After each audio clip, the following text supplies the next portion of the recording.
사법 쿠데타의 배후에 김앤장의 서석호 변호사가 있다는 의혹이 커지고 있어. 그러니까 윤석열의 서울법대 동기가 서석호 변호사예요. 그런데 이 서석호 변호사가 또 조희대 대법원장이랑도 친하다는 거야. 그래서 이 서석호 변호사가 윤석열, 조희대 사이를 중재하는 역할을 했던 것 아니겠느냐. 이런 지금 의혹이 일고 있는 와중에 갑자기 서석호 변호사가 김앤장을 그만둡니다. 그러니까 의혹이 더 증폭되고 있는 그런 상황이에요. 그러고 나서 봤더니 한떡수도 김앤장 출신이고 우리가 계속해서 이야기를 하고 있는 지금 정무수석 김주현. 그렇지. 김주현이도 또 김앤장 출신인 거야. 잠깐 좀 올려주시겠습니까? 여기 봐봐.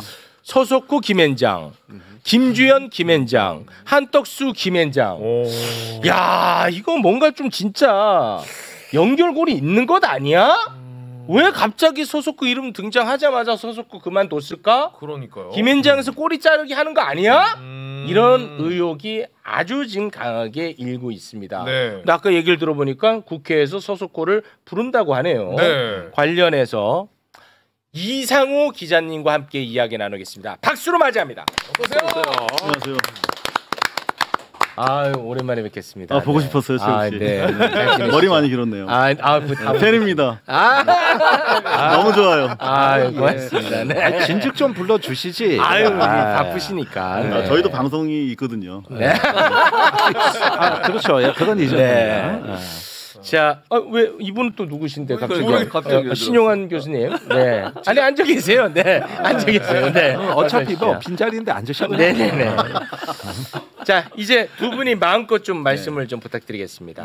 이 사법 쿠데타와 관련한 김앤장의 역할. 김앤장은 지금 외부에 전혀 알려진 게 없어요. 맞아. 그냥 겉으로는 로펌인 줄 아시는데 로펌이 아닙니다. 그래요? 아니, 몇 명이 근무하는지도 몰라. 개인 사업자들이 있고 딱 한 분 김앤장의 김씨, 그분이 오야예요. 그분이 일반 개인 변호사들과 개별적 계약을 하는 그런 관계입니다. 로펌이 아니에요. 그냥 그래요? 법률 사무소. 로펌과는 또 달라. 소입니다, 소. 법률 사무소. 그런 왜 이렇게 유명해? 그렇죠. 그게 바로 유명한 이유예요. 보이지 않고 자기 정체가 드러나지 않는 거. 실제로 김앤장이 존재하는 방식이 보이지 않는 거예요. 그 무슨 말씀이냐면 실제 자기들도 잘 몰라. 지금 변호사가 한 1,200명 정도 되는 걸로 파악이 되고 있어요. 추정이죠, 추정. 그러니까 그게 이제 드러난 자료에 따라서 최근 자료는 아닙니다만 그리고 직원까지 합치면 한 4,000명 정도 돼요. 어마어마하게 큰 조직입니다. 그런데 실체가 없어. 왜 그러냐?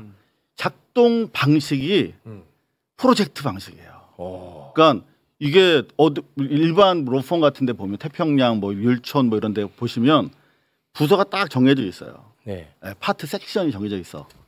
팟빵도 그렇잖아. 무슨 사업 분야 도표가 그려지잖아. 안 그려져. 프로젝트 방식이기 때문에 무슨 사안이 딱 발생하잖아요. 이를테면 제가 삼성 엑스파일 관련해서 하나만 예를 들어보면 삼성 엑스파일이 터졌어. 자, 그러면 삼성 엑스파일로 헤쳐 모여. 이렇게 되는 거예요. 전문가들로 해서 그 내부의 전문성은 별로 안 중요합니다. 그렇지. 인맥이야. 제가 말씀드렸죠. 네트워크라고. 카르텔. 네트워크 다른 말로 하면 커넥션, 연줄, 이권. 그거지 않습니까? 그렇지. 그렇게 존재 방식이 그런 식으로 돼 있어요. 그러니까 이런 상황이 발생하면 삼성과 관련해서 자, 일단 MBC 쪽에 손쓸 사람, 검찰 쪽에 손쓸 사람, 대법원 쪽에 접근이 되는 사람, 이렇게 쭉쭉쭉쭉 해가지고 헤쳐 모이는 거예요. 그럼 어떻게 작동이 되느냐? 법원에서는 최종적으로 끝날 때 만나는 거고 그 전부터 작동해요. 전 과정을 통해서. 그러니까 제가 결론적으로 먼저 말씀드리고 싶은 건 뭐냐면 우리가 서석호라고 하는 인물이 처음으로 드러났어. 한간에 이 사람이 대표다. 대표 아니에요. 아니죠. 대표만 한 50명 정도 있어. 명함으로 그냥 댕기면서. 그러니까 대표가 누군지도 몰라 지들도. 그래서 서석호 하나에 우리가 집중적으로 관심을 기울이면서 서석호 잡으면 끝난다. 이렇게 생각하면 안 된다. 그게 김앤장이 원하는 방식이에요. 그래서 김앤장이 이번에 쳐냈나 보네. 그렇지. 야, 최욱 씨가 정말 진행을 잘하세요. 갑자기 깜짝 놀래. 볼 때마다 놀래. 야, 알겠네요. 제가 오케이. MBC 사장이 되면 네. 제가 뉴스데스크 앵커로 모십니다. 아니, 제가 앵커가 되면 게스트로 모실게요. 이게 더 빠르지. 이거 좀 짜고 하는 것 같아. 아니, 어떤 게 중요하냐면 서석호도 중요해. 근데 서석호 씨가 쫙 지금 살펴보면 한 20여 년 됐다고 합니다. 근무하신 지가. 여태까지 안 드러나는 이유가 뭐겠어요. 딱딱 끊을 때 끊고 자기가 법률적으로 의율될 만한 발언이나 행동을 드러내지 않아요. 이번에도 보면 박선원 그 의원님이 의회에서 거명했기 때문에 우리가 서석호라고 하는 사람 이름 얘기할 수 있는 것이지. 입에 담을 수 있구나. 네, 아니, 담아도 돼요. 네, 깨끗합니다. 그런데 그 분석을 해보면 지금 누가 시민사회에서 서석호 고발하고 싶다고 그래서 저한테 자문이 왔더라고요. 네. 다친다 그래서. 드러난 혐의가 하나도 없어요 지금. 그렇지 없지. 네. 그 정도 수준에서 오히려 서석호 변호사는 제가 취재해보니까 즐기고 있더라고. 자기 네이밍이 거명되는. 왜 자기가 그만큼 영향력이 있는 사람이라는 게 드러나고 있잖아. 윤석열과 남모 검사장이랑 3인방이래. 그러면 자기 광고가 되는 거예요. 변호사 시장에서. 오히려 자기 이용하고 있는 겁니다. 실제로 청문회 부르는 거 전 좋은데 우리가 제대로 맥을 짚으면서 가야 된다. 지금 잠깐 삼성 엑스파일 얘기 한 1분만 더 드리면 그때 전개 방식이 어땠냐. 제가 파일을 입수했어요. 근데 MBC에서 여러분들 대 MBC 뭐 잘 나가는 것 같지만 똑같아요. 지금 보면 법관들도 25% 26명만이 동의했다며 그게 어느 조직이든 개혁파는 소수예요. 그 사람들이 목소리를 내는 게 중요한 건데 MBC도 그래요. 보도를 못했어요. 10개월 동안. 그런데 마지막에 이제 제가 떼쓰고 뭐 단식하고 그래가지고 보도국장이 회의를 했어. 자, 가부를 정하자. 그럴 때 레퍼런스가 뭡니까? 김현장에다 의뢰해요. 법률 검토를. 그때 당시에 저희 MBC에서 보도를 못한 이유가 뭐냐?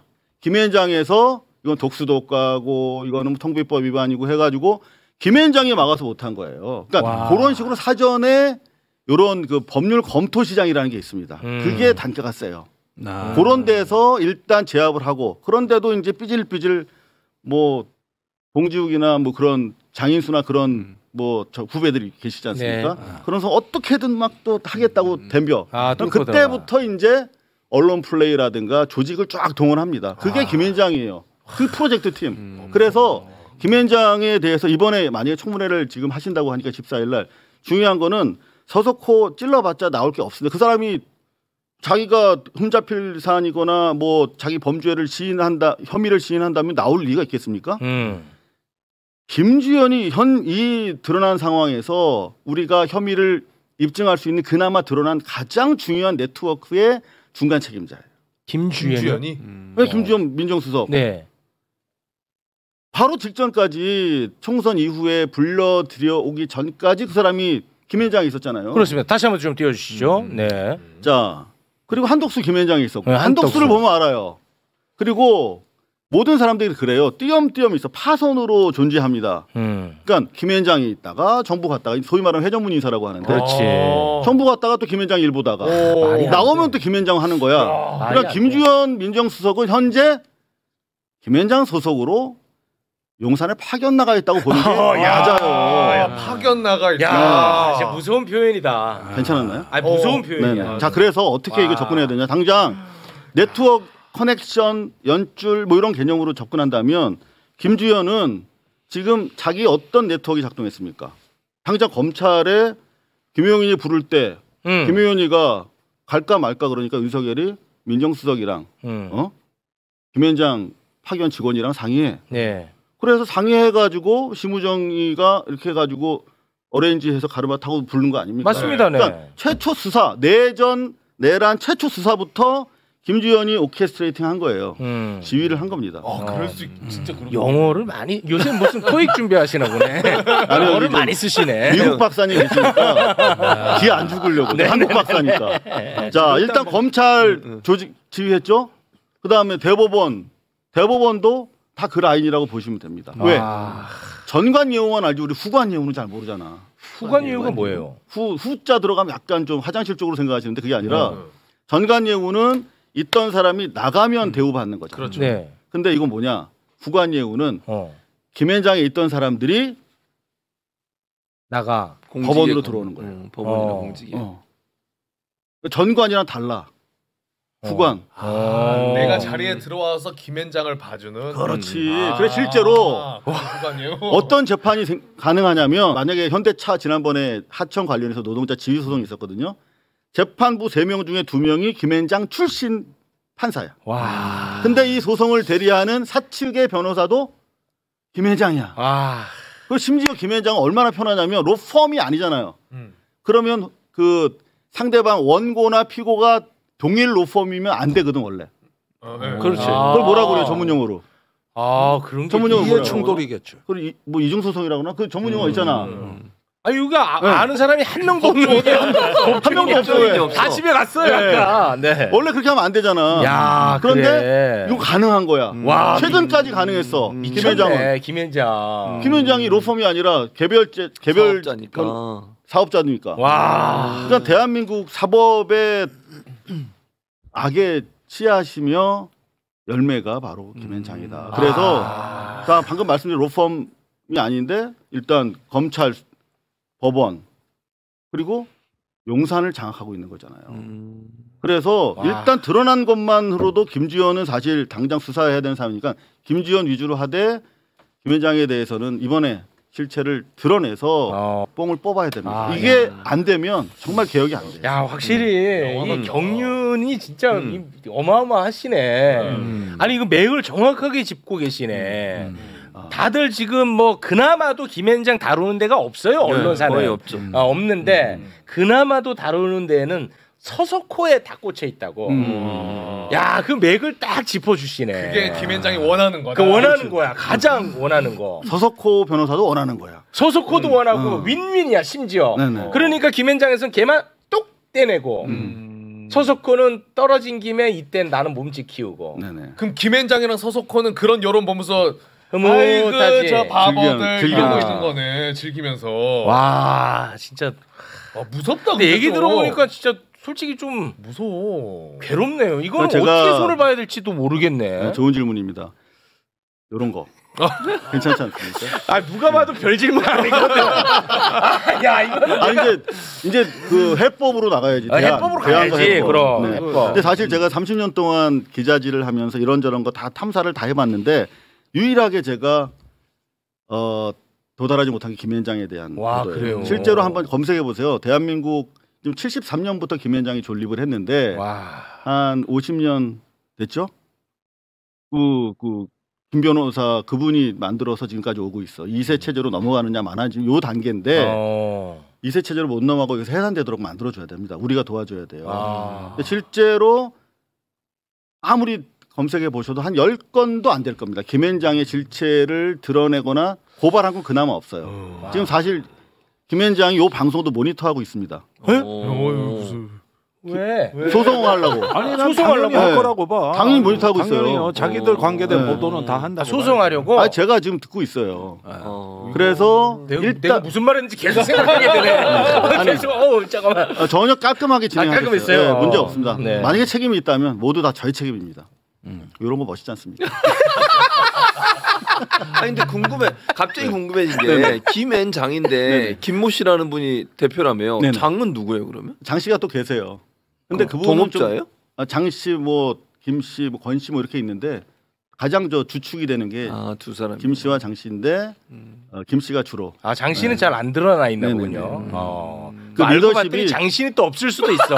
아니 그렇지. 근데 최초에 이제 만든 과정이 판사하시다가 김모 씨가 이거는 좀 우리 변호사를 좀 제대로 활동을 해야겠다. 최초에는 괜찮아. 취지가 모든 것이 그렇듯이. 그래. 네네. 아무튼 김현장 뭔가 좀 하나 꺾어서 봐야 된다. 제가 그룹에서 예. 교수님. 교수님 모르는 분야가 없어. 뒷이야기 전문가. 뒷이야기 전문가입니다. 회장실 사장할 때 제가 모시던 회장님의 사모님의 오빠예요. 지금 김모 씨가? 네. 아니 김현장의 누구라고요? 김영무 변호사시죠. 아니 그러니까 뭐라고요? 어떤 관계? 제가 그룹의 회장실 사장을 할 때 모셨던 회장님 사모님의 오빠. 회장님 사모님의 오빠예요. 네. 그런데 최근에 이제 요건 제가 김현장에 여쭤봐서 확인한 거는 그 서석호 변호사에 대해서 굉장히 경로를 하셨다. 경로 그래요. 가만 있어봐. 이건 의미 있네. 경로했대. 그래서 이제 누가 농담을 하더라고요.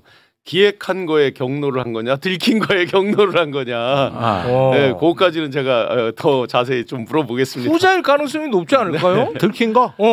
그렇지 않겠어요? 그렇지. 저 한심한 놈 저. 이렇게 했겠지. 그러니까 나가 있어 임마. 그냥 꽁트한 거예요, 김현장님. 꽁트도 못해. 보고 있다 그러니까. 보고 있다니까. 꽁트잖아 그냥. 그다음에 가장 근자로 와서 보면 2019년쯤에서 대호 프로젝트라고 기억나시죠? 대호? 윤석열을 대통령으로 만들자 하면서 여러 사람을 밟고 지나가죠. 조국 혁신당 조국 장관 발조, 네. 추 장군님 발조, 네. 심지어 이제 문재인 대통령까지 밟은 거잖아요, 실제로. 네. 그런 과정을 거쳐 갈 때 지금 이 거명되는 뭐 변호사 등등등 네. 이분들이 다 그 대호 프로젝트에 같이 여러 명이 이제 기획을 했겠죠. 그런 기획자들이라는 거죠. 그래요? 네, 그렇게 알려지고 있습니다. 아니 그러니까 만약에 그게 사실이라면 대한민국을 아예 그냥 김현장이 움직인다 이렇게도 볼 수 있지 않을까요? 근데 그게 노래 최욱 씨 그거 안 해도 돼. 안 해도 돼. 오히려 그거는 즐긴다니까. 그래? 자기들이 뭐 쿠데타 할 줄 몰랐으니까 그때까지만 해도 뭐 대통령의 영향력을 미쳐서 움직이는 사람들이야. 그거는 뭐 거명되면 회피한 거죠. 실제로 크게 부인을 안 하고 있어요. 서석호 변호사도 대호 프로젝트라고 붙이니까 좀 그런데 자기들끼리 보면 아주 미담이지. 아름다운 거지. 네. 아니 근데 대한민국에서 대통령도 끌어내릴 수 있는데 김현장에 대해서는 그 어떠한 것도 우리는 해보지 못했다는 게 너무나 속상해. 속상해. 자, 대책 좀 간단하게 마무리할게요. 대책하고 마무리하겠습니다. 네. 일단은 이게 뭐 긴장해갖고 방송이 안 되네. 김현장 뭔데?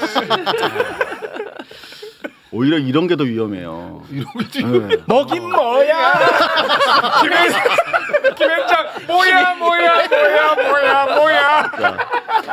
법률사무소지. 일단 판결문이 투명하게 공개돼야 된다. 지금 검색이 크로스로 안 되거든요.